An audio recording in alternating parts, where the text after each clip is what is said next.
chamada o povo de Israel. Por isso que Israel mais tarde será chamado o reino dos sacerdotes do Monte Sinai. Deus quer usá-los para mostrar a todas as outras nações como Ele é. No fim, essa é a promessa realçada pelos profetas bíblicos e poetas que aparecem mais tarde, que dizem que o seu cumprimento virá por meio do rei messiânico de Israel, cujo mandato trará justiça e paz a todas as nações. Mas nesse ponto da história, nada disso está claro. Você tem que continuar lendo e ver como a promessa se desenvolve. O resto do livro concentra-se em Abraão e sua família. Primeiro no próprio Abraão, depois no seu filho Isaque, depois no seu filho Jacó e finalmente nos 12 filhos de Jacó. Essas histórias de cada geração são unidas por dois temas principais. Primeiro, cada geração da família de Abraão é marcada pelos mesmos erros. Eles continuam fazendo péssimas decisões que destroem as suas vidas e arriscam a promessa de Deus. Contudo, Deus permanece fiel a eles. Ele continua salvando-os dos seus próprios erros e reafirmando o seu compromisso de abençoá-los e abençoar as nações por meio deles, apesar das suas falhas. As histórias de Abraão. Deus tinha prometido a Abraão uma família enorme, mas em duas ocasiões diferentes ele teme por sua vida, porque outros homens se sentem atraídos pela sua esposa. E ele nega estar casado com ela, o que obviamente cria todo tipo de problemas. Não só isso, mas Abraão e sua esposa Sara não podem ter filhos. Então Sara planeja para que Abraão tome uma das suas servas, o que também cria todo tipo de problema. Mas toda vez Deus livra Abraão. Nos capítulos 15 e 17, Deus chega a formalizar sua promessa para Abraão com um compromisso oficial chamado de aliança. Essa é uma cena clássica. Deus convida Abraão para olhar o céu estrelado de noite e contar as estrelas. Ele diz que a sua família será numerosa do mesmo jeito. Apesar das probabilidades, sem filhos e sem maneira de ter nenhum filho no momento, Abraão olha para o céu e simplesmente confia na promessa de Deus. Deus responde por meio de uma aliança com Abraão, prometendo que ele se tornará pai de várias nações, que a bênção de Deus virá para o mundo inteiro.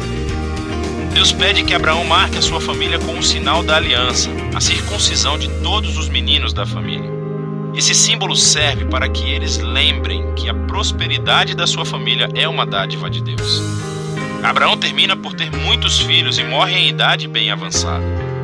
As histórias de Jacó abordam esses temas de forma ainda mais dramática. A partir do seu nascimento, Jacó faz jus ao seu nome, que significa enganador. Ele engana seu irmão Esaú, tomando a sua herança e a sua bênção. E ele faz isso enganando seu velho pai, que estava cego e simplesmente vai embora. Ele tem 4 esposas, mas ama somente uma, Raquel. E isso cria muitas rivalidades na família. A única coisa que o humilha é ser enganado por seu tio Labão, que toma anos de sua vida. O jogo finalmente virou. Um Jacó humilhado regressa à sua terra natal. Em uma história muito estranha, Jacó acaba lutando com Deus e exige que Deus o abençoe. Algumas coisas nunca mudam, não é? Contudo, Deus honra a sua determinação e passa a bênção de Abraão para Jacó. Deus muda o nome de Jacó para Israel, que significa aquele que luta com Deus. É nessa última parte do livro, da história dos filhos de Jacó, que todos os temas convergem num ponto comum. Jacó ama o seu penúltimo filho, José, mais do que qualquer outro, e lhe dá um casaco especial. Os 10 filhos mais velhos passam a odiar José. Eles sequestram-no e planejam matá-lo. Mas em vez disso, eles decidem simplesmente vendê-lo como escravo para o Egito, onde ele termina na prisão. Isso é que é um fracasso de família. Mas Deus está com José.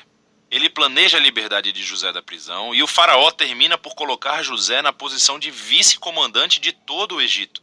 José salva a nação do Egito durante um período de fome. Ele acaba salvando os seus irmãos e sua família de morrerem de fome. Mais uma vez podemos ver que a loucura e o pecado da família de Abraão encontram a fidelidade de Deus, que transforma a maldade dos irmãos em uma ocasião para salvar vidas.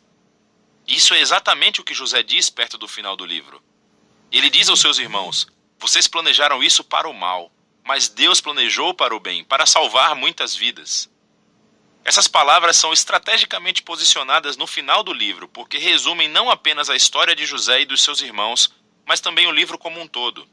De Gênesis 3 em diante, os humanos continuam agindo de maneira egoísta e fazendo o mal, mas esse Deus não vai abandonar o seu mundo e deixá-lo ser gerido por conta própria. Ele permanece fiel e determinado a abençoar as pessoas, apesar das suas falhas.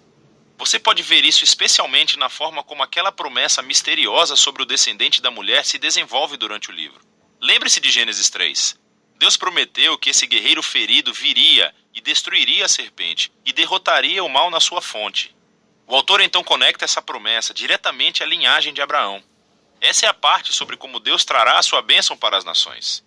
De Abraão, a promessa é ligada a Judá, o quarto filho de Jacó, da seguinte maneira. Em um poema extremamente importante no capítulo 49, Jacó, já envelhecido e no seu leito de morte, quer abençoar os seus 12 filhos. Quando chega a vez de Judá, Jacó prevê que Judá se tornará a tribo dos líderes reais de Israel. Um dia, um rei virá para comandar a obediência de todas as nações e cumprir a promessa de Deus de restaurar a bênção do jardim para todo o mundo. Depois disso, Jacó morre e depois José morre também. A família ainda em expansão permanece no Egito.